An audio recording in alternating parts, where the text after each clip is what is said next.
언니들과 함께 책 그리고 영화를 이야기하는 언니들의 북신의 살롱 조감독입니다. 셜록입니다. 영화는 민입니다.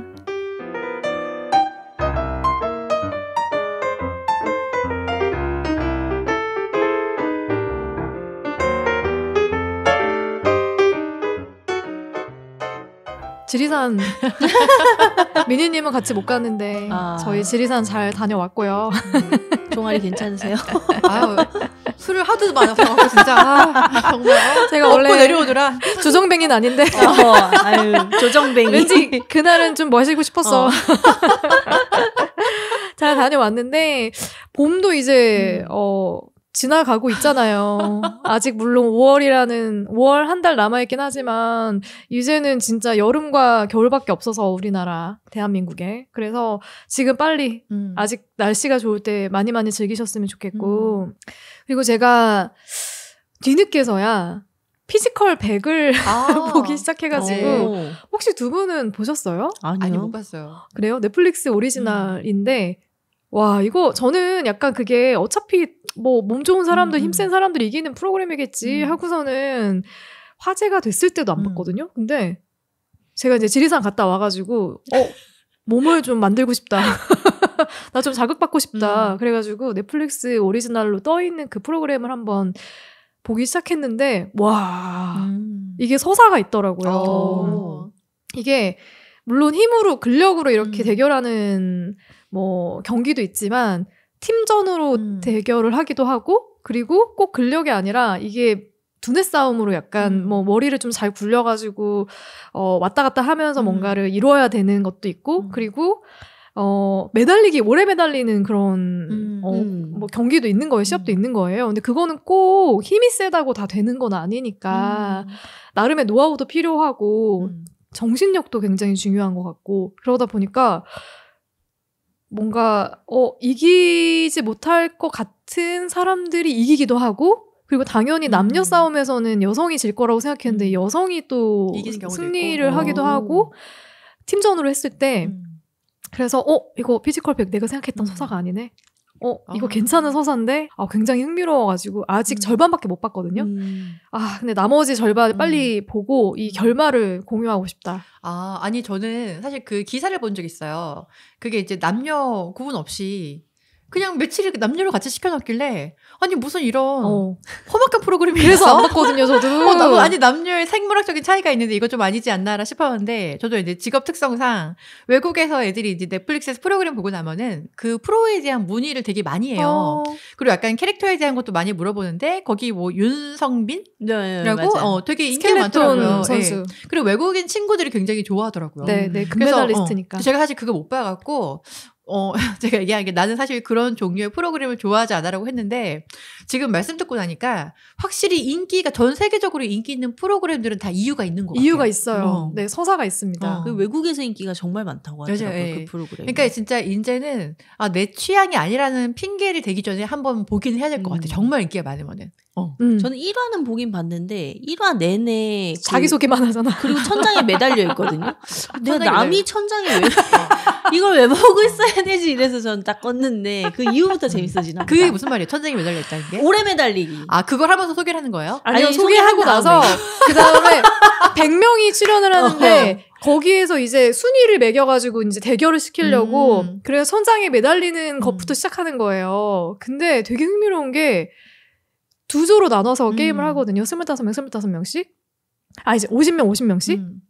근데 한 조에서는 여성이 3위까지 했어요. 그러니까 이게 꼭 남녀로 봐서 남자가 당연히 이길 거라고 생각하는 그런 생각을 좀 깨주는 경기들이 있어가지고 저는 좀 흥미로웠어요.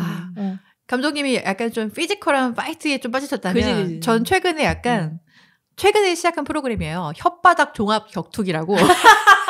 뭐 말로 전쟁을 하는 건가? 이 제목 그 이름이 새치혈한 프로그램이에요. MBC에서 지금 최근에 시작했어요. 이 프로그램이 정말 링에서 시작을 해요. 두 명의 새치혈 배틀러가 올라가서 한 사람이 먼저 이야기를 시작하는 거예요. 그럼 자기가 이게 굉장히 다양한 분야의 분들이 나와서 자기 일을 얘기하거든요. 근데 제가 최근에 봤던 게 혹시 김복준 형사님 아세요?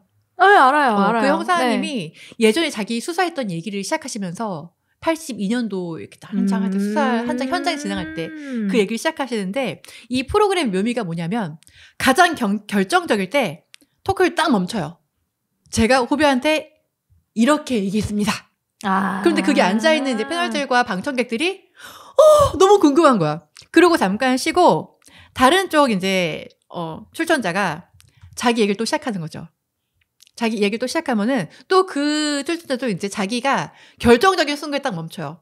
그러고 이제 투표를 하는 거예요. 누구의 말을 더 듣고 싶은가. 흥미롭다. 재밌어요. 토크박스 같은 뭐 그런 거네. 건데 그러면은 진 사람의 얘기는 못 듣는 거예요. 못 들어요. 오 마이 갓.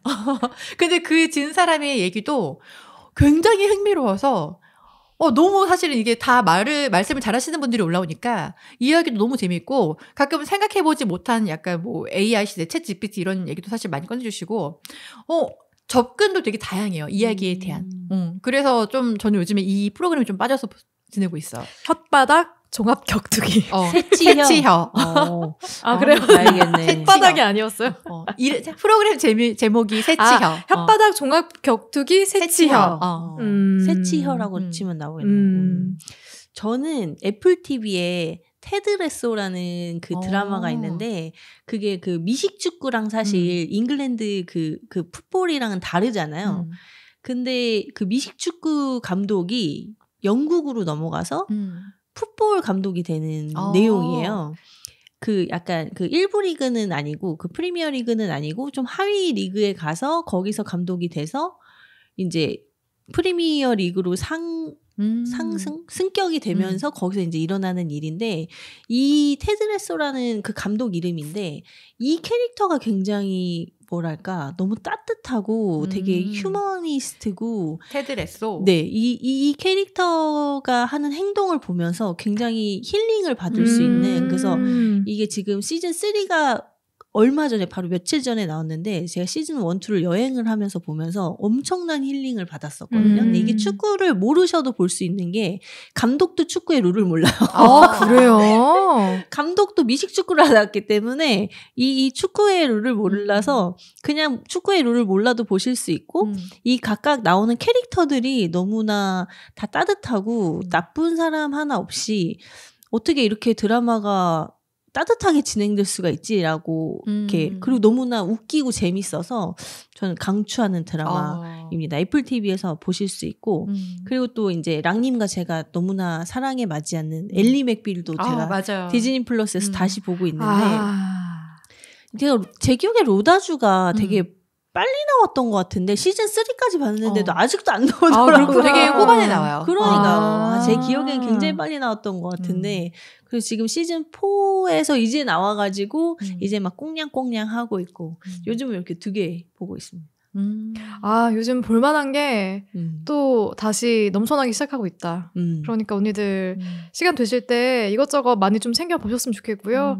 물론 저희가 지금 오늘은 드라마 얘기를 하겠지만 책도 좀 많이 챙겨보시면 좋을 것 같아요.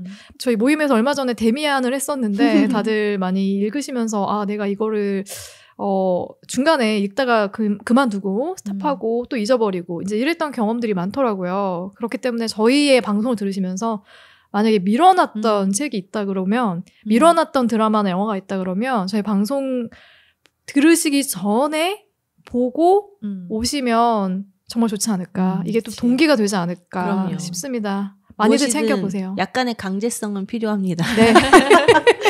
많이 챙겨보시고 또 들어주시면 좋겠습니다. 네. 와, 오늘 드디어 저희가 몇 주 전부터 계속 홍보하고 있었죠. 네. 이거 할 거라고. 야, 이 더 글로리. 솔롱님 어떻게 딱 픽을 했어요? 아니요, 근데 사실 저희가 이거 보면서 저희 거의 한 방에 다 보지 않으셨나요? 네. 안 끊으셨죠? 네. 사실 못 끊은 거죠. 저도 보면서 이거를 저희가 쌀롱이나 팟캐에서 한번 다뤄보고 싶다라는 생각을 하긴 했었는데 사실 너무 롱테이크라 너무 16부작이라 민폐일까봐 말을 못하고 있었는데 다행히 저희 여기 있는 서민들이 다행히 다 끝까지 다 시청을 해서 추천을 했는데 흔쾌히 오케이 해주실지 몰랐어요. 그래요? 그냥 떠본 거예요? 왜냐면 사실 드라마라는 게 괜히 사실 너무 길다 보니까 잘못 접근하면은 굉장히 수박 겉핥기만 될 수도 있고. 왜냐면 저도 지금 이거를 막 준비하다 보니까 등장인물 얘기만 해도 1시간이 넘어갈 것 같은 거예요. 그래서 굉장히 고민이 사실 되긴 하더라고요. 근데 뭐 우리가 그냥 등장인물 중에서 좀 이야기 깊게 들어가고 싶은 인물들은 깊게 들어가고 짧게 넘어가고 싶은 인물 짧게 넘어가고 똑같이 다 하고 싶은데 되게 뭐랄까 그 캐릭터 하나하나 공들여서 만든 그런 느낌을 많이 받았고 저는 사실 그 영상 관련 일을 하지만 한국 드라마를 잘 보지를 않아요. 그래서 사실 이 드라마도 제가 지금 하는 드라마에서 많이 이제 공간이나 이런 레퍼런스를 찾아야 돼가지고 그래서 이 드라마를 처음에 이제 공개하자마자 그런 뭐 겸사겸사 그리고 이제 촬영 감독님을 아는 학교 선배님이어가지고 겸사겸사 틀었는데 이게 웬걸 트니까 이거 끄질 못하겠는 거예요. 그래서 시즌 1을 하룻밤에 다 봤는데 이게 시즌 1이 저는 끝날 줄 알았어요. 시즌 2가 있는지 몰랐어요. 그러니까 이게 또 갑자기 화가 나네. 아니 복수를 하지 않고 끝나다니. 그런데 3월이나 돼야지 또 복수가 시작된대. 그래서 저는 그 5개월을 굉장히 또 이제 굉장히 저도 이 복수심에 차서 나도 이 복수하겠다. 너무하네. 나오자마자 이러면서. 보겠다. 그 생각을 하면서 기다려서 시즌2를 또 오픈하자마자 봤죠. 야, 이렇게 우리가 열광하는 더 글로리. 자, 줄거리 소개를 좀 해주시겠습니까? 네. 줄거리를 준비를 잘 하시는 분들이 굉장히 많이 나와서 저도 오늘은 준비를 한번 해봤습니다. 와. 읽어드릴게요. 자, 읽어드릴게요. 준비 진짜 열심히 했구나. 송혜교 배우가 연기한 극중 주인공 동은은 고등학교 시절 연진을 비롯한 일진 5명에게 끔찍한 학폭을 당합니다. 이 사실을 학교와 경찰에 신고하지만 누구의 도움도 받지 못하고 오히려 가해자들은 학교 폭력을 부인하며 2차 폭력을 가합니다. 동은은 학교를 자퇴 후 여러 번 자살의 유혹 앞에 흔들리지만 절치부심, 복수를 꿈꾸며 공장에서 일을 하며 교대에 진학하고 초등학교 교사가 됩니다. 한편 연진과 일진들은 모두 성인이 돼서 본인들의 과거를 세탁하고 행복한 삶을 살고 있습니다. 기상캐스터가 된 연진은 유명 건설업체 사장과 결혼해 딸아이를 낳고 평온한 삶을 살고 있었으나 어느 날 그녀의 딸 예솔의 담임으로 동은이 나타나면서 복수의 서막이 올라갑니다. 빰빰 빠밤. 아, 지금 줄거리 이렇게 끝내신 거예요? 네. 이렇게 올라갑니다. 올라갑니다. 빠밤. 저희가 사실 줄거리도 중요하지만 여기에 등장하는 인물들이 굉장히 중요하거든요. 이 주요 인물들도 간단히 소개를 좀 해주시겠어요? 네네. 이 드라마를 끌고 가는 이 피해자이자 나중에는 뭐 가해자라고 해야 할까? 이 사건을 끌고 가는 주인공 문동은은 고등학생 때 이제 이 가해자들에게 학교 폭력을 당하면서 이제 학교를 자퇴하게 되고 이 문동은이라는 캐릭터는 송혜교 배우가 이제 연기를 하셨고 이 캐릭터는 너무나 처절해요. 너무 처절해서 사실 1, 2화 보는 내내 너무나 괴로웠고 좀 저는 스킵을 하면서 보기도 했어요. 근데 이 정지소라는 아역 배우가 너무나 잘 연기를 해줘서 맞아요. 그래서 되게 이입이 많이 됐던 것 같고 이 뒤에 송혜교라는 배우가 문동은을 연기할 때 많은 도움을 받았던 것 같기도 해요. 그래서 이 드라마에서는 문동은이라는 이 캐릭터가 차근차근 거의 한 20년에 가까운 시간 동안 자신에게 폭력을 가했던 가해자들한테 복수를 계획하면서 한 명 한 명 조력자들도 생기고 뭐 주여정 선생이라는 뭐 그 의사 선생님 그리고 뭐 강현남이라는 이모님 그리고 고등학교 때 유일하게 자신을 돌봐줬던 간호 선생님 이런 조력자들도 한 명 한 명씩 생기면서 이 가해자들에게 전방위적인 압박을 가하면서 큰 계획으로 이 가해자들에게 복수를 실행하는 그런 내용인데 전반적으로 주여정, 강현남, 뭐 간호 선생님 이런 조력자들이 있고 중요한 이제 가해자들 유명한 연진이 박연진이 여왕벌이죠. 이름도 연진이에요. 약간 욕 같지 않아요? 연진이 박연진이라는 이 여왕벌 이 가해자 무리에 우두머리가 있고 그 밑에 이제 전재준 박연진을 흠모하는 내연 관계죠. 내연남이죠. 내연남. 그 어릴 때부터. 그리고 둘이. 예솔이의 친아빠. 그쵸. 그 연진이의 딸의 친아빠인 전재준이 있고, 그리고 이사라라는 대형 교회 그 목사의 딸이고, 화가이지만 마약쟁이, 약쟁이고, 그리고 또 이 무리에 약간 낄 레벨이 아닌데 낀 두 명이 있는데 스튜어디스인 최혜정이라는 캐릭터가 있고 그리고 손명호라는 남자 캐릭터 이제 약간 행동대장 같은 양아치가 있죠. 요렇게 가해자들은 5명 정도로 볼 수 있어요. 그래서 이 문동은이 이 5명에게 사실은 그 어떤 법적으로 본인이 이런 위법을 하지 않고 복수를 할 수 있는 그런 계획을 아주 긴 기간 동안 문동은이 그러니까 스스로 이들이 자멸할 수 있게 계획을 짜 오면서 이 드라마 전체적으로 16부작 내내 이 드라마를 작가님이 쫙 펼쳐놓은 그런 느낌이었던 것 같아요. 그래서 쫄깃했죠. 이 캐릭터들 하나하나 이 명대사들도 굉장히 많았고 이 캐릭터들의 어떤 히스토리나 이런 것들이 굉장히 잘 짜여져 있어서 되게 그런 보는 재미 하나하나 까보는 재미도 굉장히 좋았던 것 같습니다. 작가님 얘기가 나와서 말인데 우리가 김은숙 작가님 얘기를 안 할 수가 없잖아요. 네, 김은숙 작가님 작품 중에 최애 작품 혹시 있나요? 언니들? 너무 많아서 그 어느 커뮤니티에서 김은숙 작가님 작품을 가지고 뭐가 베스트인지 투표를 했어요. 어떤 게 1일 것 같으세요? 도깨비. 파리의 연인. 파리의 연인이었어요. 우리가. 저도 사실 파리의 연인 되게 재밌게 봤어요. 제 대학교 때였는데 저런 오글거리는 대사를 저렇게까지 하다니. 인기 진짜 많았어요. 맞아. 연인 시리즈 다 하셨고. 저는 사실 김은숙 작가님의 드라마를 그렇게 좋아하지 않아요. 도깨비 빼고는 전 사실 오글거리는 걸 그렇게 좋아하지 않아서. 근데 도깨비를 좋아하게 된 것도 사실 좀 의문이에요. 아직도. 근데 왜냐면 그 대사나 그런 거는 사실 전과 다르지 않은데 누가 하느냐. 그래서 그런가? 저도 도깨비 되게 좋아했거든요. 그리고 유난히 영상이 이뻤어. 맞아요. 연출을 진짜 잘했어. 누가 연출하느냐도 다른 것 같아요. 그 감독님이 굉장히 그 영상 연출을 잘하셨고 또 공유와 이동욱 그리고 또 김고은도 굉장히 러블리하게 그 역할을 잘 소화했던 것 같아요. 그래서 제가 퀘벡까지 간 거 아닙니까? 근데 너무 예쁘더라고요. 사실 보니까. 근데 저는 사실은 김은숙 작가님 거는 더글로리와 그 도깨비 빼고는 사실 그렇게 좋아하진 않아요. 사실 그 1, 2를 닫았던 게 파리의 연인하고 시크릿 가든이었어요. 시크릿 가든도 인기 진짜 많았는데. 완전 선풍적인 인기를 끌지 않았습니까? 인기 진짜 많았어. 이태리 장인이 만든. 저 그때 고양이 키우고 있었는데 고양이한테 그 현빈 그 트레이닝복 그거 사서 입혔거든요. 나온가 보고 싶다 나온가. 언제부터 예뻤나 막 이런.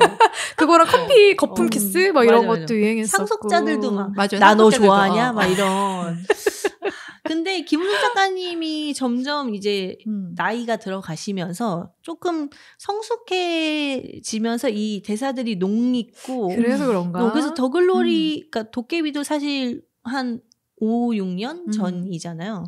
그러니까 점점 조금 덜 오글거리게 된 것 같아요. 아니면 내가 나이를 먹어서 그런가? 그럴 수도 있고. 근데 사실 전작이 굉장히 좀 실망스러워서 맞아요. 망했어요. 더킹. 이제 감을 잃었나라는 사실 그런 평도 있었는데 그때 좀 다들 우려를 했었죠. 맞아요. 더글로리로 이렇게 대박을 칠 줄 알았으면 그 평을 왜 했을까?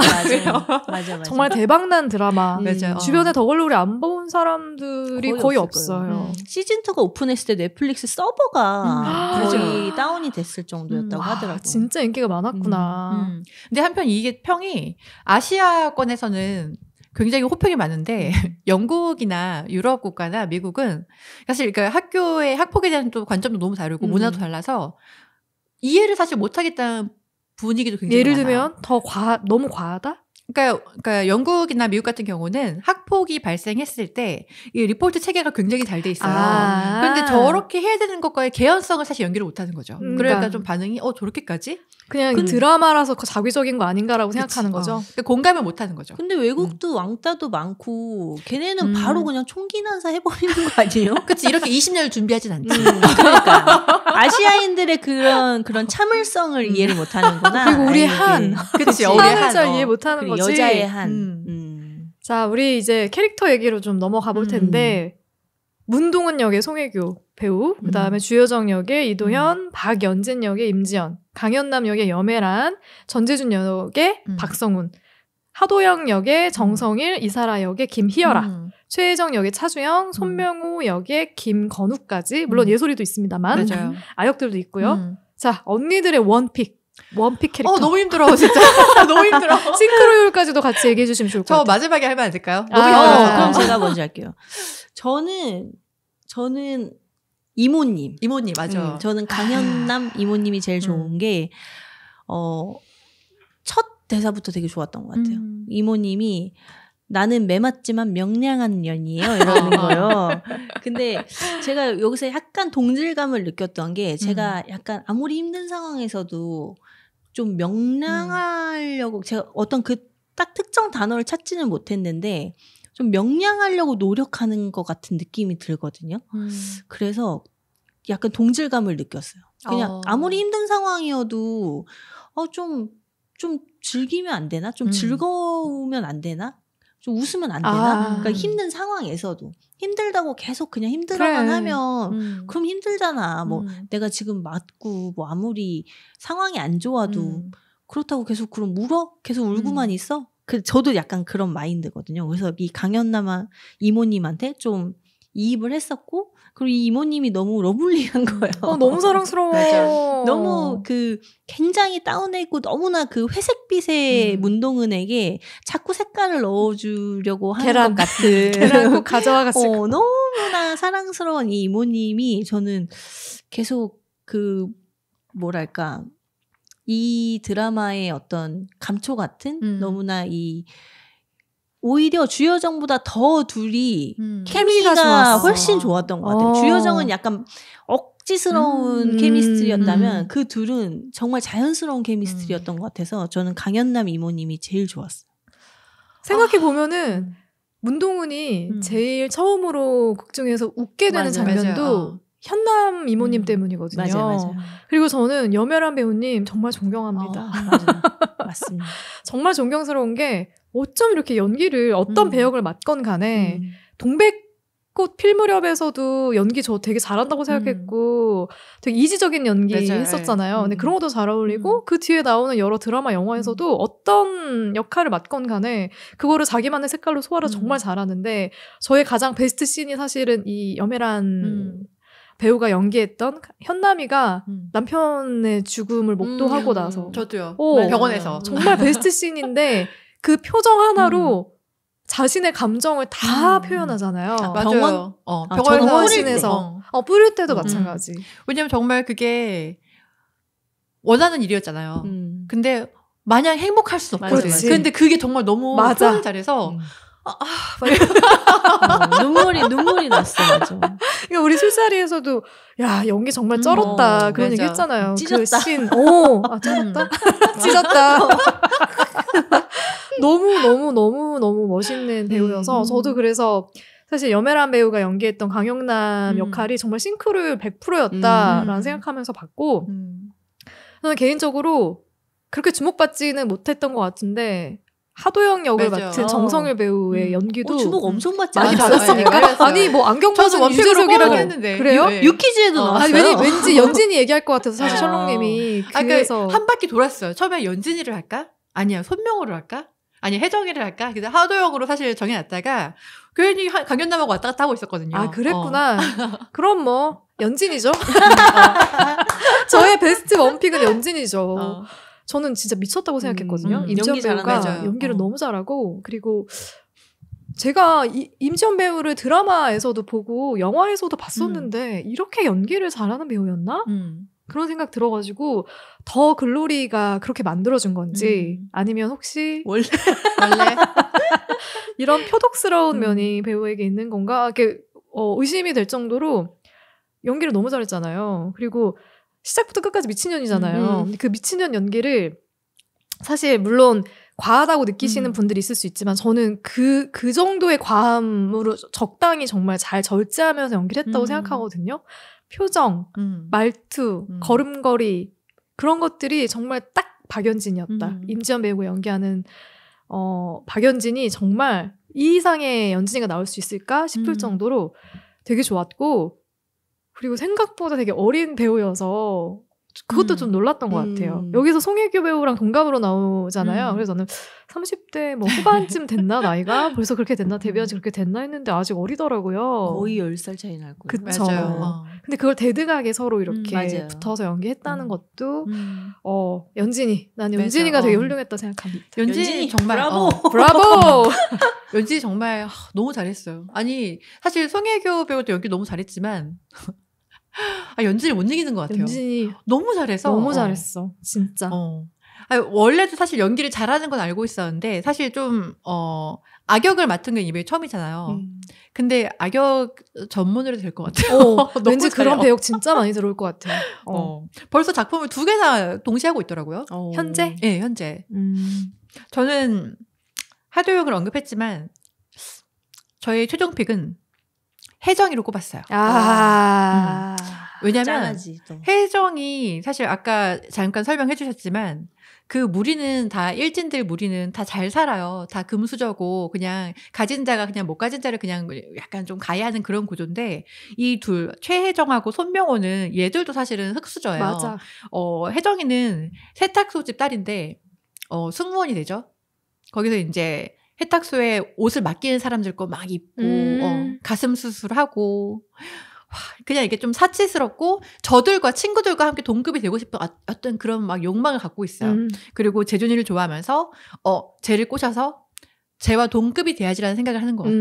근데 한편으로 되게 안타깝게 한 게 어릴 때부터 보는 게 그 무리면은 그게 기준이 될 수밖에 없으니까 굉장히 안타까운데 연기를 그 약간 그 사이에서의 비굴함과 뻔뻔함과 비열함을 연기를 다 표현을 너무 잘했어요. 그리고 특히 저는 그 해장국 먹는 씬 있잖아요. 그 누구지? 손명호 장례식에서 육개장 그 사라한테 해장국이 아니구나. 사라한테 동영상을 몰래 딱 뿌리고 이렇게 쓱 고개를 숙이고 육개장을 먹으면서 싹 웃는데 여기서 자기의 그 가장 원초적인 방식으로 본인의 욕망이 살짝 표출이 되면서 약간 살짝의 그 우월함. 그거 너무 사실 소름 끼친 연기였어요. 연기 너무 잘했어요. 맞아, 연기 진짜 잘했어요. 최혜정 배우도 연기 진짜 잘했는데 약간 그런 거 있는 것 같아. 아슬아슬하게 내가 이 무리에 속하고 싶어가지고 선은 넘지 않지만 난 언제든지 선을 넘고 싶어 하는 그런 어떤 감정 표현을 되게 잘했고 모르겠어요. 그러니까 여기 나오는 모든 배우들이 아슬아슬하게 그 관계들이 이어가는 데 있어서의 자기 캐릭터를 정말 잘 표현해가지고. 맞아요. 그리고 그 여자 둘, 그러니까 사라하고 연진이 사실 함께 어울리긴 하지만 항상 선을 긋잖아요. 인정해주지 않죠. 그리고 이제 연진이가 남편을 만나서 혜정이가 나의 옛날 얘기를 했다는 걸 알고 얘한테 확실한 이제 너랑 나랑은 다르다는 걸 알려주기 위해서 이제 사라를 이용해서 옷을 맡기는 거예요. 그래서 이제 명품 옷을 맡기는데 혜정이 만나러 가는 자리에 아싸 그러고 그 옷을 입고 나가는 거야. 근데 들어가자마자 둘이서 야 거봐 내가 저거 옷 입고 온다고 했잖아. 그러면서 야 너 그거 어디서 샀어? 그랬더니 아는 오빠가 사줬어. 약간 이렇게 되면서 막 그런 걸 하는데 거기서 사실 되게 자존심이 상했을 건데 그래. 바로 얼굴 싹 바꾸고 그치. 친구가 선물해준 옷 그러면서 SNS 올리는 거 보고서 와 정말 저게 실제면 쟤는 어떻게 살아가지? 정신승리자죠. 정신승리자. 근데 그 정도까지는 아니라고 하더라도 내가 무시당한다는 걸 알고도 그 무리에 끼고 싶어서 인내하고 뭔가 이것저것 좀 놓고 내려놓고 가는 그런 사람들도 꽤 있을 것 같아요. 욕망이 더 큰 것 같아요. 아니 야 도근이가 몬동이 없으면 너였어라는 말을 듣고 나는 맞아. 사실 친구로 지낼 수 없을 것 같거든. 그러니까 이미 그리고 그렇게 썩어 빠진 애들이랑 어떻게 친구가 돼. 근데 그게 너무 그 욕망이 너무 보여가지고 결국은 다 같은 애들이었던 거야. 그러니까 그래서 되게 연기를 그런 아슬아슬하게 줄타는 연기를 굉장히 잘했다. 근데 그런 연기를 또 잘한 배우가 사실 박성훈 배우, 전재준 역에 맞아요. 미친 눈이 그 흔히 눈이 돌았다 그쵸? 그러죠. 나올 때마다 무서워서 난 얘가 뭘 할 것 같은 거야. 매 씬마다 때리거나 뒤집어 엎거나 막 진짜 사람 죽일 것 같은 느낌. 저는 근데 그걸 사라한테 느꼈어요. 저는 정말 저 배우가 마약을 진짜 하나라고 느꼈어. 그 눈이 풀린 좀, 게. 그래서 저는 예측을 했던 게 얘 누구 하나 죽이겠다라는 생각을 하긴 했거든요. 그리고 그 씬이 딱 돋보였던 게 진짜 저는 그 장례식장에서 그 뒤에 머리에다가 연필 맞아, 펜 꽂고 맞아. 있었잖아. 보자마자 아씨 저걸로 누구 찌르겠네? 맞아. 딱 그 느낌 받았는데 아니나 다를까 빼더니 바로 찌르는 거야. 맞아. 그래서 그런 것들 그러니까 정말 또라이 연기는 다 잘했다. 특히 손명호 역할 했던 이 김건우 배우도 정말 만만치 않잖아요. 아주 스포일러 해도 되나? 시즌 1에 갑자기 죽었다 그래가지고 네. 왜 죽지? 안 나오나? 했는데 시즌 2에 나옵니다. 나오긴 나와요. 나오긴 나오는데 그래서 이게 2가 어떻게 되려고 그러지 하는 약간 그 낚시성도 있기는 했었고 어떤 그 미스테리한 부분을 시즌 2에서는 가지고 가면서 얘가 왜 죽었나? 누가 죽였나? 뭐 이런 걸 가지고 가면서 그 시즌 2를 또 끌고 가는데 손명호도 진짜 연기를 잘하긴 했던 것 같아요. 그 배우가 그 되게 그 세팅한 뭐 헤어나 뭐 옷이나 뭐 그런 것들도 되게 재밌었고 진짜 양아치 같았어. 진짜 양아치 같았어. 근데 이 캐릭터들이 모두 다 뭐 이런 의상이나 뭐 헤어 이런 것들을 굉장히 되게 잘 세팅을 했던 것 같아요. 그래서 더 몰입도가 있었던 맞아요. 것 같아요. 뭐 전재준은 되게 졸부잖아요. 사실은 그 하도영급의 그런 금수저, 뭐 이렇게 타고난 재벌이 아니기 때문에 이렇게 겉으로 드러나는 막 그 메이커가 막 겉으로 보이는 화려한 옷을 막 입고 다니고, 뭐 손명호는 그것조차 없어서 막 그걸 훔쳐서 입고 다니고,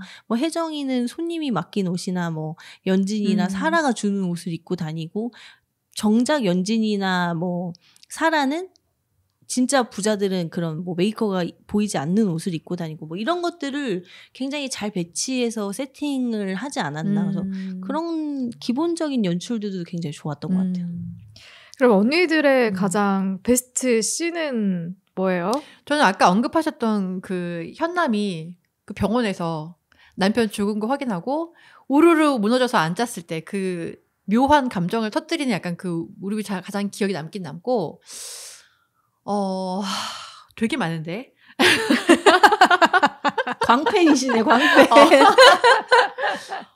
저는 그 장면이 사실은 압권이었던 것 같아요. 압권이었던 것 같아요. 저는 병원보다는 그 뼈를 뿌릴 때가 제일 기억에 남는데, 그때 왜냐하면 뭔가 이렇게 되게 양가적인 감정을 잘 표현하셔서 되게 좋으면서도 미안해하면서도 그러면서도 되게 원망하면서도 그때 굉장히 막 좀 섬뜩한 대사나 뭐 이런 것들을 하시는데, 그게 되게 그러니까 섬뜩하다기보다는 그 한에 사무친 그 차가운 바닷속에서 오래오래 오래오래 그 속에서 살아. 내가 오래오래 힘들었던 것처럼 너도 그 속에서 평생 오래오래 힘들게 살아라는 그런 게 너무 그 연기가 그 저도 그 씬에서 되게 많이 울었던 것 같아요, 같이. 저 또 하나 추가하자면 전 재준이가 나중에 이제 예솔이 학교에 가서 예솔이 이미 떠나고 난 후인데 예솔아 삼촌은 아니 사실 아빠야 놀랐지? 아빠가 삼촌이랑 카카오 사왔다고. 나도 그래서 구대서 왜 넣지? 그 생각했어. 근데 저는 그거 되게 뭉클했거든요. 왜냐면 그런 노력이란 걸 누군가한테 이런 거 해본 적이 없었을 거 아니에요. 그런데 그 삼촌과 카카오를 사는 노력을 하고 누가 봐도 뒷모습이 예솔이가 아닌데. 근데 이 드라마가 은근히 그런 개그 코드들이 곳곳에 있고, 특히 재준이가 그런 개그를 많이 담당하고 있어서 그런 건 모아놓은 짤들도 유튜브에 맞아. 굉장히 많이 있더라고요. 대사나 뭐 이런 것들도 재밌는 것들이 많고, 그리고 되게 좀 무거운 드라마라고 생각하고 좀 피하고 아예 시작을 안 하시는 분들도 있을 수 있는데, 의외로 생각보다는 웃으면서 보는 포인트도 있다라는 걸 말씀드리면서, 물론 저는 뭐 두 분이 말한 그 장면들도 되게 좋았는데 제가 이 드라마를 보면서 계속 케미를 이 송혜교 배우와 아무래도 이 이도현 배우의 케미를 크게 못 느끼다 보니까 오히려 하도영과 하도영과 문동은이 만나는 장면들이 이상하게 저한테 그게 맞아요. 설렜어요. 뭔가 모르게 설렜어. 제가 그거 다음 질문하려고 사실은 그랬구나. 했는데 뭔가 마음에 안 들었던 연출이 사실 있다면 저도 사실 그 부분이긴 하거든요. 그래서 그 뒤에 이제 아쉬웠던 얘기들을 쭉 하겠지만 그 전에 하도영 배우와 그러니까 하도영 배우가 아니죠. 하도영과 문동은이 등장하는 씬들. 저는 같이 바둑 두는 장면이 되게 좋았거든요. 거기서 바둑을 두지만 썸 타는 거잖아. 썸 타면서 서로 이렇게 수를 읽어가고 마음을 좀 읽어보고 싶어 하는 그런 느낌들. 그리고 과연 동은이는 하도영에게 아무런 감정이 없었을까? 이런 생각도 들고 정말 이용해 먹기만 한 건가? 그 순간에 뭐 어떤 떨림도 없었나? 약간 그런 생각하면서 보게 되는 그래서 그 장면이 좀 기억에 좀 남았던 장면인 것 같아요. 저는 약간 그 둘의 장면들을 볼 때 왕가희 감독 영화가 생각났었는데 그 화양연화나 막 이런 것처럼 그 새끼도 맞아요. 약간 생각나고 그 둘이 미묘하게 썸을 타듯이 안 타는 듯이 그 기류에 흐르는 썸으로 그 인정 안 하지만 니네 둘은 썸을 타고 있어 이런 그게 사실은 되게 연출하기 힘든 건데 그 둘이 그런 걸 타고 있어서 사실 연진이도 나중에 그거 바람이야 라고 하지만 맞아요. 자기는 남의 애까지 나놓고서는 어이없어. 되게 뻔뻔해. 하도영도 그렇잖아요. 그 말을 너한테 왜 들었는지 모르겠는데. 그리고 사실 가장 명장면은 그거 아니에요? 브라보 연진아. 난 근데 거기 약간 오글거릴 수 있는 맞아요. 장면인데도 연진이가 이제 학교에 뭐 자랑스러운 뭐 동문상이었나? 그거 상을 받으러 갔을 때 그때 갑자기 동은이가 나타나가지고 박수 치면서 연진아 축하한다 연진아 막 이러면서 얘기하는 게 처음에는 이거 잘못하면 되게 오글거릴 수 있는 장면인데 그래도 배우들이 이거 많이 진짜 커버해줬다. 약간 그 생각했거든요. 근데 그 장면이 그 뒤에 짤로 만들어져가지고 계속 돌아다녔잖아요. 맞아요. 그래서 그 장면도 전 더글로리에서 또 명장면이었다는 생각 들어요. 저는 사실 이 드라마에서 우리가 이 복수에 대한 얘기잖아요. 근데 어떻게 한 사람이 정말 복수를 실제로 이렇게 할 수 있을까라는 생각이 좀 들긴 해요. 그러니까 20년을 준비할 수 있다라는 게 아무리 내가 큰 상처를 입었더라도 그게 일단 가능할 것이며 그리고 너무 치밀해요. 아, 엄청 치밀하죠. 저는 약간 그 가장 기억에 남았던 게 프로 복수러다 진짜 이 정도면은. 왜냐면 그 초등학교 얘가 그 예솔이가 연진이의 딸이 입학한 학교에 그 반으로 부임이 돼야 되는 거니까 이 강연남하고의 만남도 그렇게 시작되는 거죠. 그 교장의 집에 가서 쓰레기통을 뒤지는 거예요. 그래서 이제 발견한 칩을 갖고 협박을 해서 이제 그 반으로 들어가게 되는 건데, 정말 저게 현실에서 가능한 일일 것인가. 근데 하는 모든 게. 다 그렇지. 아니, 어떻게 저렇게 치밀하게 복수를 준비했지? 계획적이고. MBTI로 따지면 일단 ST가 아닐까. 맞아. ST가 아닐까 싶어요. 우린 못한다. ISTJ를 의심해봅니다. 아니, 그러면은 혹시 그건 어때요? 좀 복수의 명장면이라고 해야 될까? 복수의 가장 명장면? 통쾌했던 복수의 장면? 저는 사실 복수의 호속이지만 제가 후회했던 장면은 연진이가 감옥에 들어가서 기상캐스터 셔틀한 거. 그것도 사실 명장면이긴 한데 정말 저는 너무 사실 인상적이었어. 저는 그 장면에서 굉장히 통쾌했어요. 저도요. 왜냐면 그들은 다시 나도 똑같은 삶을 살 거거든요. 사람은 안 변하니까. 그런데 이제 최소한 10년 이상은 있겠죠. 거기서 그렇게 뻐꾸기처럼 앵무새처럼 셔틀을 하면서 살아야 되는 약간 저는 그게 너무 통쾌한 순간이었어요. 그 장면이 저도 잊혀지지가 않는 게 이렇게 재수자들이 이렇게 괴롭힘을 당한다라는 설정인 거잖아요. 그 안에서도 연진이가 밤이 되니까 야 내일 아침 날씨는 어떨 것 같아? 이렇게 재수자 한 명이 딱 물어보니까 그 자리에서 일어나자마자 그 옷을 이렇게 묶어요. 앞에 묶어가지고 이게 좀 뭔가 그래도 정말 캐스터처럼 보여야 된다라는 생각이 그러면서 내일 날씨는 이러면서 웃으면서 눈물을 흘리는 거야. 눈물이 뚝. 그러면서 얘기하는 그 장면이 저는 정말 그 마지막 화에 가장 맞아요. 인상적이고 가장 명장면이었다고 생각해요. 저도. 연진이가 연기를 정말 잘했다는 게 뭐냐면 사실 웬만한 드라마에서 그런 장면이 나오면 어느 정도 그런 악역에 대한 연민을 느껴져야 되는데 그렇지. 그러면서 연민이 안 느껴졌어. 그렇지. 그래서 정말 연기 잘했다. 너 정말 잘 됐다. 이런 느낌 받게 하니까. 쌤통이다. 제가 생각한 최고의 복수는 저는 연진이에게서 엄마를 떼어놨을 때 그 그 어떤 식당에서 그 사실은 그 연진이의 명찰은 더 이상 증거의 효력이 없었음에도 그 증거의 효력이 없는 명찰로 인해 엄마가 연진이를 버리게 만들었잖아요. 진짜. 그래서 엄마가 살기 위해서 딸을 버린 거죠. 그렇죠. 엄마가 살기 위해 딸을 버리고 끔찍했어. 그 사실을 그 장면을 연진이가 보게 만들고 그러면서 문동은이 그 현장을 나가면서 연진이 절규하는 목소리를 들으면서 나가죠. 엄마가 어떻게 딸한테 이럴 수가 있냐. 그러니까 연진에게 사실 마지막 남은 그 어떤 자기의 뒷배죠. 엄마. 그 돈 많은 엄마.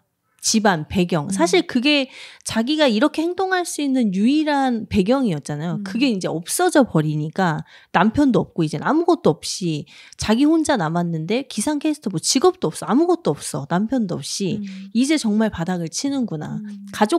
가족마저도 이제 없어지는구나. 거기서 이제 문동은은 연진이의 끝을 보여준 것 같고 거기서 이제는 정말 문동은이 복수의 끝을 보고 이제 카타르시스를 느낄 수 있지 않을까라고 생각을 하게 된 거죠. 저는 그 장면이 제일 기억에 남았어요. 그래서. 근데 저는 소소한 복수이긴 하지만 되게 좋았던 복수 하나 있었어요. 그 재준이가 찾아오잖아요. 찾아오면서 예솔이가 그린 그림 막 보여주면서 이거 네 딸이 그린 그림이야 뭐 이런 식으로 얘기했었나 그랬는데 거기서 재준이 보면서 재준이가 막 그 그림을 보니까 근데 재준아 넌 모르잖아. 알록달록한 세상. 이렇게 얘기하잖아요.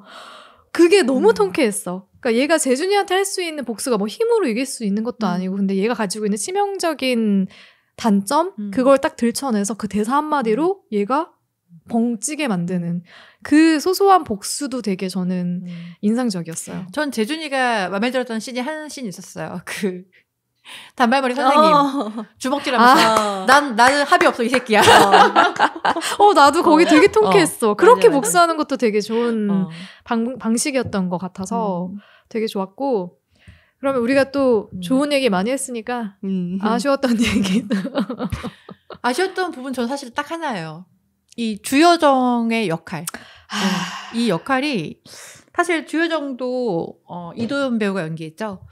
나름의 아픔이 있잖아요. 아버지가 살해를 당했어요. 아버지가 의사 원장님이셨는데 병원에 살해를 당해서 나름은 이 친구도 원한을 갖고 있어. 복수를 꿈꾸고 있는 캐릭터인데 뭔가 송혜교 배우하고 러브라인으로 엮여서 말도 안 되게 그냥 이끌어간다는 생각이 사실 굉장히 강했어요. 그러니까 아까 말씀하신 것처럼 이게 나이대가 맞아서 그런 건지 사실 저도 하도영하고 또 있을 때 그리고 또 하도영에 그런 바이브가 있어. 뭔가 고요하고 잔잔하게 사람을 끌어들이는 근데 그 관계가 굉장히 두근거렸거든요. 근데 이도현 배우하고의 러브씬은 굉장히 뭔가 짜깁기한 느낌이 굉장히 나서 그냥 사실 제가 볼 때는 차라리 그러니까 복수를 꿈꾸는 사람들이 조력자로 함께 도와주면서 같이 아픔을 공유하는 그 정도로만 갔어도 괜찮을 거야. 나도 그게 제일 안타까웠어. 나도 그 생각했는데 굳이 사랑을 해야만 했나 그냥 도와주기만 했어도 됐을 것 같은데 그게 약간 그 김숙 작가님이 항상 그동안 써오던 드라마에서 그 로맨스가 항상 빠지지 않았잖아요. 맞아요. 그 어떤 본성을 버리지 못하신 게 아닐까. 그러니까 차라리 이 관계를 로맨스를 하도영하고 연결해서 그냥 서로 연민의 관계 좀 약간 안쓰럽게 그런 걸로만 사실 가져가서 더 애틋했을 것 같은데. 저도요. 전 마지막에 그 이도현 배우하고 키스씬 나오잖아요. 전 못 봤어. 이거는 저는 그래서 눈을 감아버렸어. 못 보겠다 이러면서. 그러니까 근데 사실 이게 이도현 배우가 너무 어려 보이기도 사실 하고 그래서 공감이 안 되는 부분들도 있고 현실적이지 않은 것 같기도 하고 근데 뭔가 몰입이 안 됐어 계속. 어쩌면 캐스팅에서 오는 느낌이 달라서일 수도 있을 것 같고. 근데 전 대본적으로도 그러니까 이 문동은이라는 캐릭터가 사실은 사랑을 하고 뭐 키스를 하고 하기에는 그러기엔 너무 그 앞에 쌓아온 것들이 이렇게 좀 세잖아요. 물론 그녀도 쉬고 좀 이렇게 좀 풀고 했으면 좋겠지만 그런 러브라인은 좀 과했다. 그리고 막 바둑 배우고 이럴 때 막 꽃잎 날리고 막 그런 연출을 제일 아쉬웠던 연출 저도 그걸 꼽았는데 그런 연출이라도 좀 담백하게 했더라면 그렇게 쓰여 있더라도 연출을 좀 담백하게 했더라면 덜했을 텐데 갑자기 다른 드라마가 끼워져 들어온 것 같은 느낌이 맞아. 들어서 이질감이 딱 느껴지면서 드라마에 몰입되어 있던 감정이 이렇게 튕겨져 나오는 느낌이 딱 들면서 주여정이 나올 때마다 자꾸 그게 튕겨져 나오더라고요. 저는 이도현 배우를 개인적으로 굉장히 좋아하는데도 하는데도 그런 느낌이 드니까 이게 괜히 송혜교 때문인 거고 나는 얘를 좋아하니까. 아니 그리고 하도영이 굉장히 셌어요. 왜냐면 하도영은 되게 농후한 남자의 느낌이 났어요. 중후한 남자의 느낌이. 그래서 내가 매력을 느낄 수 있는데 이도현 너무 소년 같았어요. 그치. 그래서 뭔가 정말 저 캐릭터가 송혜교를 이해할 수 있을까? 약간 그런 느낌이 들 정도로. 아무튼 케미는 확실히 없었어. 네, 뭐 두 가지 다 있는 것 같아. 그러니까 뭐 캐스팅에서 오는 좀 이렇게 서로 궁합이 잘 맞지 않는 것 같은 느낌이 있을 수 있고, 두 번째는 미니님이 얘기한 것처럼 사실 이 스토리가 동은이가 그냥 이렇게 복수를 해나가는 과정에서 조력자들에게 인간적인 어떤 사랑을 갖게 되고 의리를 느끼게 되고 그러면서 그들을 나도 도와주고 싶다는 마음이 자연스럽게 드는 정도로만 다뤘어도 충분히 사람들은 공감을 할 수 있고 이해할 수 있고 빠져들 수 있는데 이 러브라인을 꼭 넣어야 된다는 어떤 모르겠어요. 이게 작가의 성향인지 아니면은 드라마에서는 이 러브라인이 없으면은 흥행에 실패한다라는 어떤 공식 때문인 건지. 맞아요. 강박관념일 수도 있어요. 정작 현실 연애는 연진이랑 주여정이 하는데 분명히 그 필러 어터가 누가였을 거야. 그러니까 왜 드라마에서는 동은이랑 키스를 해가지고 안 어울리네. 아니 실제로 송혜교 배우하고 나이 차가 15살 차이 14살. 맞아요. 연진이랑은 5살 차이밖에 안 나고. 그쵸. 생각해보니까 실제로는 유도현과 임지연이 그죠? 만남을 갖고 있는데 잘 어울리더라고요. 부럽다. 그래서 그 부분 저도 동일하게 아쉬움을 느꼈던 부분인 것 같아요. 이 커플을 꼭 이렇게 연결을 할 이유를 명분을 잘 못 찾겠다라는 부분에서. 근데 이게 결국 엔딩 장면 때문인 것 같기도 해. 엔딩에 이렇게 이 사람을 위해서 복수를 심지어 누군가를 죽일 수도 있는 어떤 복수를 행한다는 거는 그만한 내 애정을 줄 수 있는 상대여야 되니까 그래서 그것 때문에 좀 자기적이더라도 로맨스로 그린 건가 싶기도 하고. 그리고 기본적으로 저는 그 여정이란 캐릭터가 동은이에게 사랑을 느끼는 그게 굉장히 개연성이 없다고 생각해요. 맞아요. 과정이 없어. 왜 갑자기 저렇게? 그렇지. 그냥 첫눈에 반해서. 그거 말고는 없는 근데 거지. 그러기에는 너무 사실 송혜교 배우가 매력적인 모습을 안 보여줬다고 생각하는데 굉장히 방어적이고 아무리 같은 아픔을 가졌다고 하더라도 그래도 우리가 이해할 수 있는 시청자가 이해할 수 있는 뭔가를 좀 던져줬더라면 좀 더 공감할 수 있었을 텐데 그게 전혀 없었어요. 그러니까 맞아요. 그 감정에 공감할 수 없었기 때문에 나중에 주여정이 송혜교한테 내가 이용당하는 거 알고 있었음에도 나는 당신이 원하는 대로 했다라고 할 때 나도 갑자기 뭐라고? 나도 아니 저걸 몰랐다고? 아니, 좋아하는 것도 황당한데 뭐라고? 거기서 이 대사가 좀 너무 오글거리네. 약간 이게 뭐 울림이 있는 게 아니라 그렇게 와닿는 거지. 그래서 이건 실패했다. 그러니까. 이 러브라인은 정말 실패했다. 저 반전도 필요도 없었다 저건. 그러니까 그럼에도 우리가 되게 좋았던 거는 저희가 술자리에서도 단톡방에서도 얘기했지만 끝까지 복수로 갔다는 거. 저희가 이제 지난 시간에 그런 얘기 했잖아요. 복수의 심리학 얘기하면서 복수가 나쁜 거야? 복수가 나쁜 것만은 아니잖아. 복수를 통해서 우리가 치유받을 수 있는 것들도 있잖아. 이런 얘기 했었잖아요. 그런 것처럼 그 결말로 가는 게 갑자기 막 개과천선 해가지고 서로 이해하고 용서하고 울고 아니면 뭐 기억상실증에 걸려가지고 뭐 이렇게 좀 어떤 좀 연민을 갖게 된다거나 막 그런 설정이 아니라 맞아.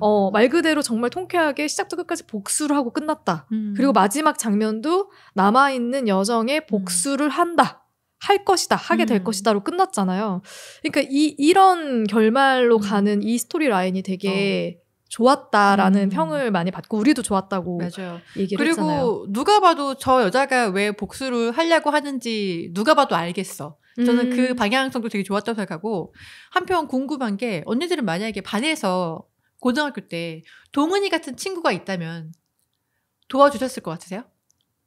지금의 저라면 당연히 도와주겠지만 근데 정말 이런 빌런 5명이서 정말 이렇게 힘을 딱 잡고 있는데. 근데 18살의 저라면 못 그럴 것 같아요. 그러니까 쉽게는. 그러니까 지금의 저라면은 어떻게 하면 어떤 방식으로 어떤 기관을 통해 뭐 이렇게 그런 사회적으로 어떤 도움을 받을 수 있는지 알잖아요. 근데 그 당시 18살이라는 그 나이대에는 두려움이 훨씬 컸을 것 같고 저는 다행히 저 중고등학교 때는 그런 환경에 그런 그 뭐랄까 그 학교에 그런 상황이 없었는데 있었다면 제가 막 확신적으로 막 나라면 나섰을 거다 그렇게는 말할 수 없을 것 같아요. 그게 되게 애매하더라고요. 왜냐면 사실 이게 우리가 뭐 학교 폭력을 사실 다루는 되게 예민한 내용이라서 뭔가 학폭에 대한 얘기를 할 때 사람들이 나는 되게 다를 것이다라고 생각하지만 나도 사실 다르지 않을 것 같다는 느낌이 좀 나더라고요. 만약 그 상황이 되면은 나도 사실 학생이고 나도 공부해야 되는데 내 약간 일상이 방해를 받는다면 나도 내 친구가 그래도 나서지 못할 것 같은 거예요, 확실히. 근데 또 그 나름 뒤에서 도울 수 있는 방법을 찾긴 하겠죠. 뭐 내가 선생님한테 얘기한다든지 아니면 내가 어디 교육청에 고발한다든지 어른들의 도움을 찾긴 하겠지만 이게 너무 사실 드라마를 봐서 그렇지 실제도 엄청 많은 그 후속 기사가 터졌잖아요. 실제 있는 일에 대해서. 너무 무서운 거예요. 진짜 고대기 사건도 있었고 자살한 학생들도 굉장히 많고 저 되게 좋았던 게 그래서 이 드라마 때문에 숨겨져 있던 사건들이 많이 나와서 알려지게 되고 주목받게 되고 다시 재조사 시작하는 것도 있다고 하더라고요. 그러니까 너무 좋은 것 같아요. 그런 거는. 그리고 저는 좀 법적으로도 좀 처벌이 강화됐으면 좋겠는 게 지금 그 너무 처벌이 약하고 그래서 되게 그 피해자는 너무나 큰 고통을 받고 계속 힘들게 살아가고 있는데 가해자들은 그냥 뭐 봉사활동 몇 시간 뭐 이러고서 그 뒤에 되게 좋은 대학 가서 좋은 막 공무원 되고 막 되게 큰 사건이어가지고 그 가해자들의 신상까지 사실은 막 나왔던 그런 사건인데도 그 가해자들은 지금 막 공무원이 되거나 막 경찰이 돼서 아직도 그 사람 가해자들 팔로우 그 신상이 막 나오는 사실 사건들도 있긴 있어요. 저도 가끔가다 뭐 싸이월드 뭐 이런 거 뭐 기사 막 그런 팔로우 해서 나오는 걸 보기도 하고 하는데 그 사람들은 그렇게 잘 사는데 사실 그 피해자들은 아직도 고통받고 있고 하니까 좀 가해자들의 처벌이 좀 강해졌으면 좋겠다. 학교 폭력은 사실 그 시기에 받은 피해는 굉장히 한 사람의 인생을 크게 좌지우지하니까. 그럼요. 약간 다르긴 하지만 그 요즘에 이제 연예인들의 약간 과거 막 이런 것들이 많이 이제 과거 학교 폭력이나 아니면 뭐 과거 했던 행적들이 막 나오고 뭐 미투도 나오고 막 하잖아요. 그런 것들이 저는 나쁘진 않은 것 같아요. 어찌됐든 그런 걸로 인해 지금 뭐 아이돌이 되려는 아이들이 내가 지금 이 어려서부터 하는 행동들이 성인이 돼서까지 영향을 미치는구나. 이런 것들을 좀 지금의 현상들을 보고 배워서 어렸을 때부터 내가 어떻게 행동하는 것들이 쭉 평생 나를 따라다닌다. 이런 것들을 좀 배울 수 있어서 사실 지금 이런 것들은 현상들은 나쁘지 않은 것 같아요. 계속 회자가 돼야죠. 근데 어린 친구들은 그걸 잘 미리 못 봐요. 인지를 못하지.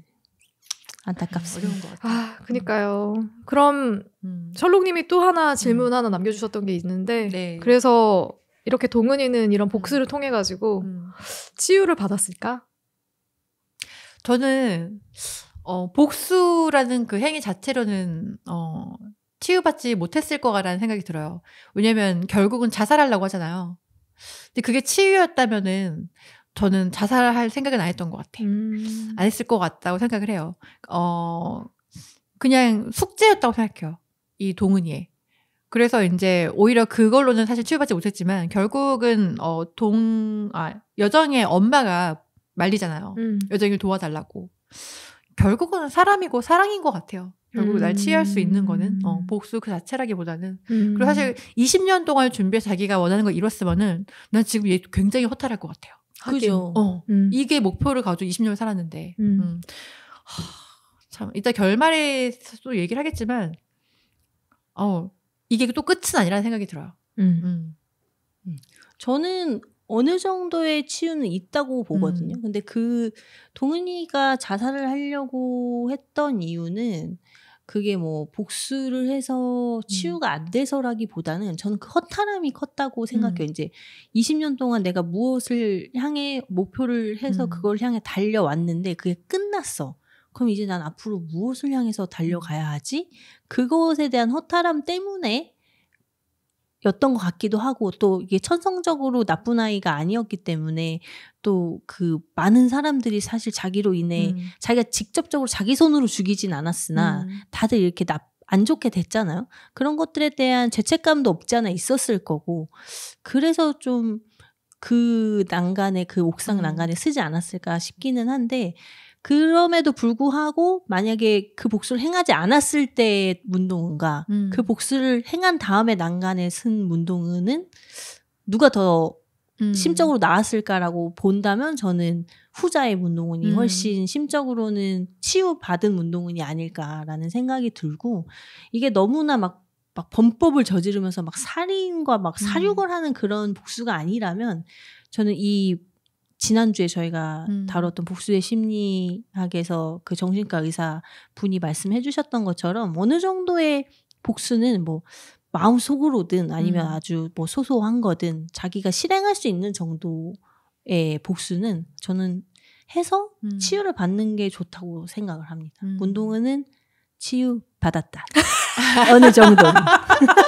와, 되게 정리를 잘해주셔가지고 여기서 보탤 수 있는 말이 없네요.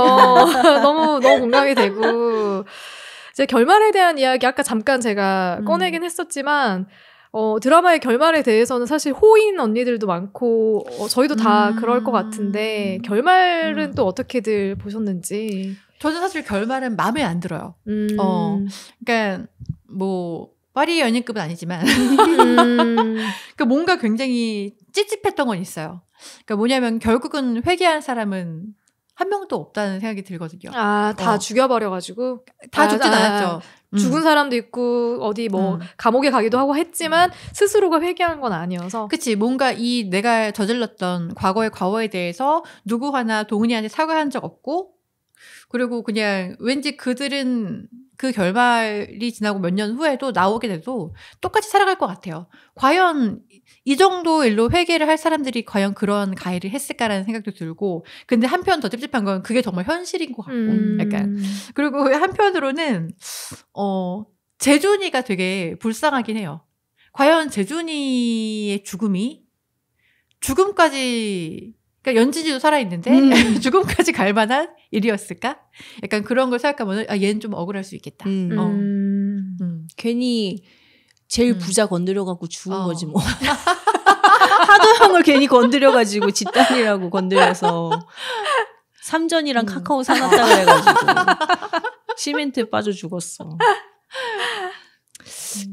저는 사실 더글로리 한 14화? 14, 15, 16 여기는 굉장히 산만했어요. 산만하고 좀 조잡하고 그 앞에 쭉 달리면서 되게 이렇게 한 방에 잘 한 호흡으로 보다가 뒤가 왜 이렇게 산만하지? 라는 생각이 들었던 게 아니 이게 왜 그러지? 라고 생각을 해보니까 이게 결과적으로는 우리는 이 대리인을 통한 이렇게 복수의 카타르시스를 느끼고 싶어 하는데 사실 문동은이 하는 복수는 본인이 직접 하는 복수는 아니에요. 맞아요. 이들이 스스로 자멸하고 파멸에 이르게 하는 복수이기 때문에 그 정도의 카타르시스는 사실 느끼지 못했던 것 같아요. 그래서 그 13, 14부 이후로는 사실 그들이 자멸해가는 모습을 우리가 보게 되는 거잖아요. 근데 그게 사실 그렇게 막 매끄럽거나 자연스럽지는 않았던 것 같아요. 그들이 자꾸 자충우돌하고 지들끼리 뭐 막 연필로 찌르고 뭐 이사라가 뭐 동영상을 유포하고 이런 것들이 그냥 약간 오히려 그 복수의 주체가 되어야 되는 문동은은 뒤로 빠져 있고 그 걔네들끼리 막 그렇게 막 우당탕탕 하고 있는 것들이 좀 약간 산만해 보였고 그러다가 그 와중에 또 주여정이랑 문동은은 뭐 이렇게 러브라인을 하고 있고 그러더니 이제 엔딩이 갑자기 같이 그 교도소로 이 넷플릭스의 문제점은 항상 시즌의 결말을 열어놔야 된다는 그게 조건이라 그래서 이제 시즌 2에 또 거기에 가서 이제 복수의 길을 그쵸. 열어놨다. 그러니까 주여정의 아버지를 살해한 살인자가 있는 교도소로 둘이 같이 향하는 거죠. 향한다. 어떻게 할 거기서 것인가. 또 뭐 그걸 열어놓은 건데 사실 그 주여정과 문동은한테 이무생 하나 그 살인자 하나 죽이는 건 일도 아니잖아요, 사실. 그래서 시즌 2가 나오긴 좀 힘들 것 같은데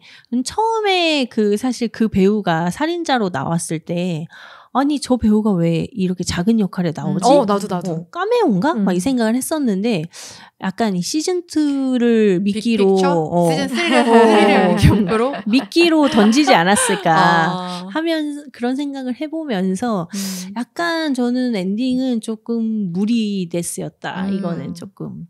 근데 또 다른 엔딩이 뭐가 있었을까라고 네가 그럼 대안을 내봐라고 하면 딱히 없다. 항상 어려운 거죠. 그냥 우리 그냥 뭐 평론가처럼 얘기하지만 우리한테 직접 만들라고 하면은 그렇게 만들기는 어려운 거니까. 하지만 왜 찝찝한가에 대해서는 저도 생각을 해봤어요. 저도 찝찝했고 두 분하고 좀 비슷한 감정 느꼈는데 그게 결국 그런 것 같아요. 뭔가 복수라는 감정은 결국 내가 잘못하지 않았다라는 걸 나는 잘못한 게 없고 난 상처받았다라는 걸 사람들이 알아주길 바라는 마음에서 시작된다고 생각하는데 진짜 미안해. 내가 잘못했어. 네가 그렇게까지 힘들었던 거 뭐 뒤늦게 내가 뭐 어떻게 할 수는 없겠지만 그래도 지금이라도 얘기할게. 진짜 미안해라고 사과하는 말 한마디 들으면 그게 사실은 크게 또 위로되고 뭔가 내 마음이 좀 다른 방식으로 향할 수 있는데 누구도 뉘우치지 않았다는 셜록님의 얘기가 너무 와닿았던 게 그래서 그랬던 것 같아요. 동은이는 정말로 치유받았을까? 생각해보면 결국에는 그냥 그들이 파멸하는 거를 지켜보는 거 외에는 내가 위로받고 내가 사과받고 내 마음이 풀리는 그런 과정까지는 이르지 못했으니까 그래서 어쩔 수 없이 권선징악으로 갈 때 회개하고 사과하고 반성하고 하는 모습을 넣는 게 그게 인간이 원하는 마지막 결말이라서 그런가 보다. 내가 그걸 또 너무 익숙해져 있었구나. 그 생각 들어서 찝찝했던 게 아닐까. 그러고 보니 아무도 진짜 랑님 말처럼 미안하단 말 한마디를 안 했네, 이 나쁜 놈들이. 심지어 엄마도. 그러니까 누구도 미안하다고 하지 않았어. 나 그 도훈이 엄마 얘기해야 되냐. 정말 너무 스트레스. 그러니까 누구도 동훈이에게 사과를 한 번도 하지 않았다는 게. 도훈이 엄마를 잊고 있었네. 그러니까. 연기 너무 잘하지 않으셨어요? 진짜 빌런. 저는 그 기담에서 귀신 역할 하셨을 때 너무 충격이었는데 이번에도 귀신 역할 하셨던 그분이요? 네. 이번에도 좀 정말 실제로 저는 엄마가 있었으면은 내가 정말 그 딸이었으면 내가 엄마라는 호칭이 가능할까? 내가 엄마를 안 죽이고 살 수 있을까라는 생각이 들 것 같아.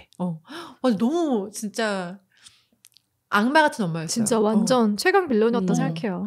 그리고 하면서 진짜 정말 술 드시고서 촬영하시는 거 아닌가 싶을 정도로. 진짜 정신 나간 역할 너무 잘해요. 어떻게 보면 연진이보다 더 나빠. 그럼 당연하지. 평생 연진은 남이기라도 하지. 그렇지.